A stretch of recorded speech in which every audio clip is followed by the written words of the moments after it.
بسم الله الرحمن الرحیم. په دې ویډیو کې زه تاسو ته دې باره کې معلومات درکوم چې رسول الله صلی الله علیه وسلم خوب ته او د خوب تعبیر ته څومره اهمیت ورکاوه په خپل ژوند کې. احادیثونه د نبی علیه السلام د ژوند نه د خبرو نه څنګه ښکاري څنګه د خوب څومره اهمیت درلوده. لکه په دې زمانه کې اکثر خلک چې د خوب ته په کم سترګه ګوري. په روایتو کې راځي چې کان رسول الله صلی الله علیه وسلم اذا صلى الصبح، رسول الله صلی الله علیه وسلم دا عادت مبارکو چې کله د سهار مونځ کاوه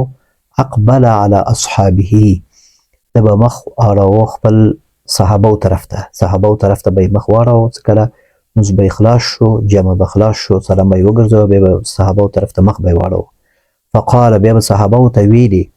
سهار د جمع نه وروسته، سهار مونځ نه وروسته، هل رأى احد منکم، آیا لیدلی د تاسو نه یو څوک، آیا کوم څوک لیدلی ده البارحته دا بیګا دا شپه چې تیره شوه په دې کې رؤیا کوم خوب یې لیدلی. نو معنا داسې پوښتنې کوو چې چا خوب لیدلی ده، معنا داسې خوب ماته ووایي چې دا اوس تعبیر شي او تاسو ته خیر ورسیږي، که شر وي د شر نه تاسو خلاص شئ. او په بل روایت کې راځي او قال من رأى منکم، نبی سره بیا به داسې ویلي چې تاسو کې چا خوب لیدلی د بیګا شپه لیدلی ده که نه، پوښتنه به یې کوو. او بیا یا به داسې ویلې چې من رأى منکم رؤیا، چا چې په تاسو کې کوم خوب لیدلی ده فلیقصها، نو ماته دې تیر کړي، ماته دې قصه کړي، ماته دې بیان کړي. اعبرها له، چې زه ورته تعبیر کړم، تعبیر ورته بیان کړم چې واضح شي دا خوب ورته. بل روایت کې راځي ابو درداء رضی الله عنه وایي سألت رسول الله صلی الله علیه وسلم،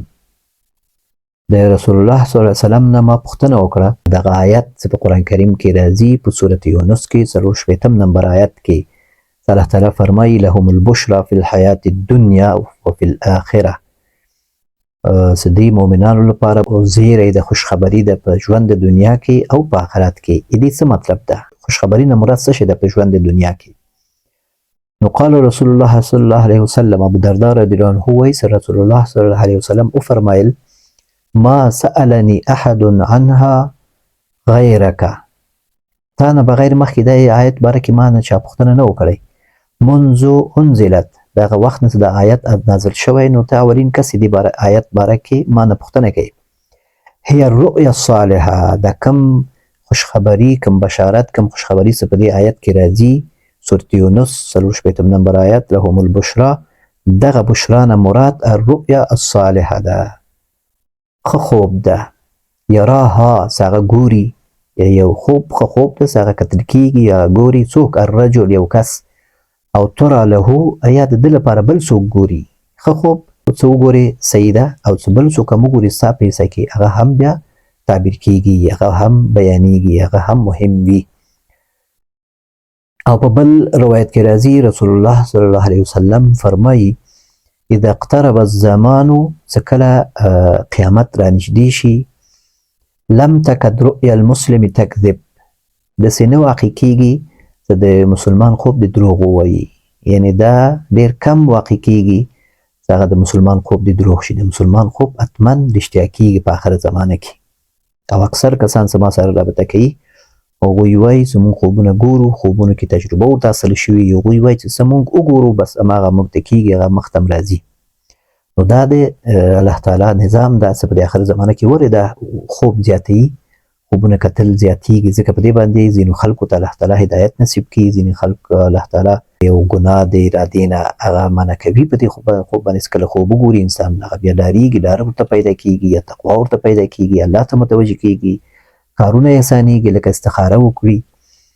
په استخاره کې ګرچې خوب لیدل شرط هم نه ده، خو خوب کتل کېږي پکې. د دې احادیثو د بیان نه د دې رسول الله صلی الله علیه وسلم د اهتمام د خوب ته او تعبیر د خوب ته یې څه کړی، د نتیجه باندې رسېږو چې ښه خوب څه ده، دا د نبوت او وحی له باقیاتو څخه دی.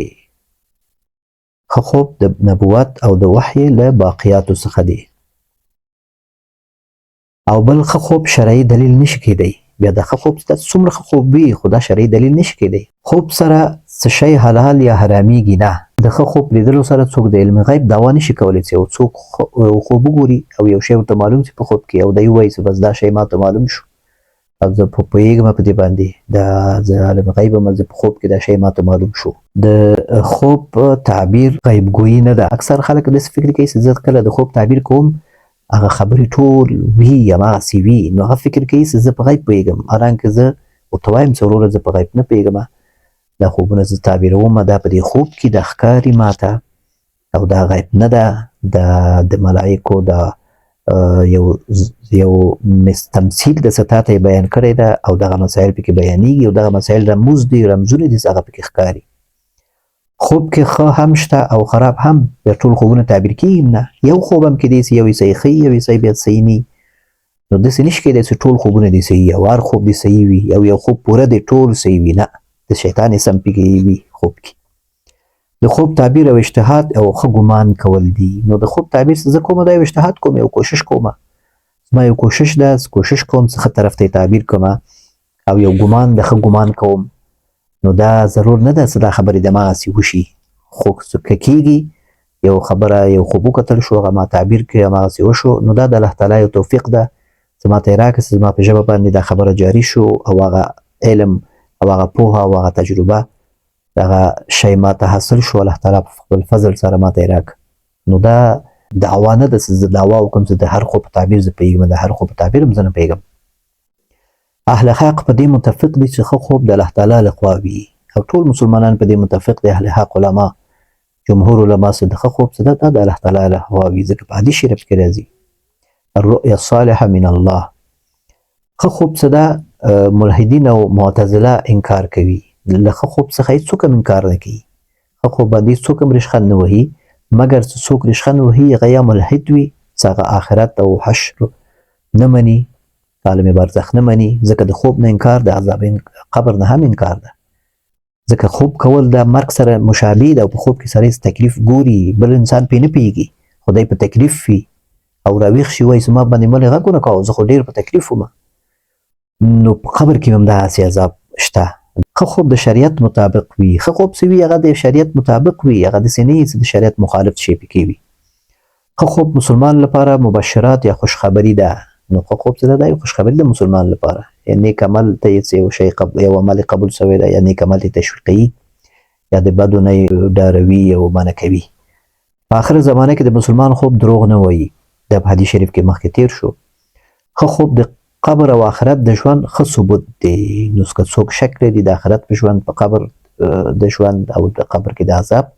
نو د خوبونو ته دې فکر وکړي چې په خوب کې یو انسان ویده او هغه باندې سخت حالات تېرېږي خو هېڅوک هم پرې نه پوهېږي، په دې کوټه کې نور کسان هم ویده خو هغوی په هېڅوک نه پوهېږي او دی د خپل ځای نه خوځېږي هم نه، خو چې کله راویښ شي ټوله قصه وکړي زما باندې دا تېر شو دا تېر شو، نو دغسې د قبر عذاب د آخرت عذاب هم د آخرت حالات هم دغسې حق ده، ټول حق ده. نو دا و د ښه خوب اهمیت باره کې د نبي علیه السلام اهتمام او په شریعت کې دغه حیثیت زموږ ویلي چې شرعي دلیل نشي کېدی. والله تعالی اعلم.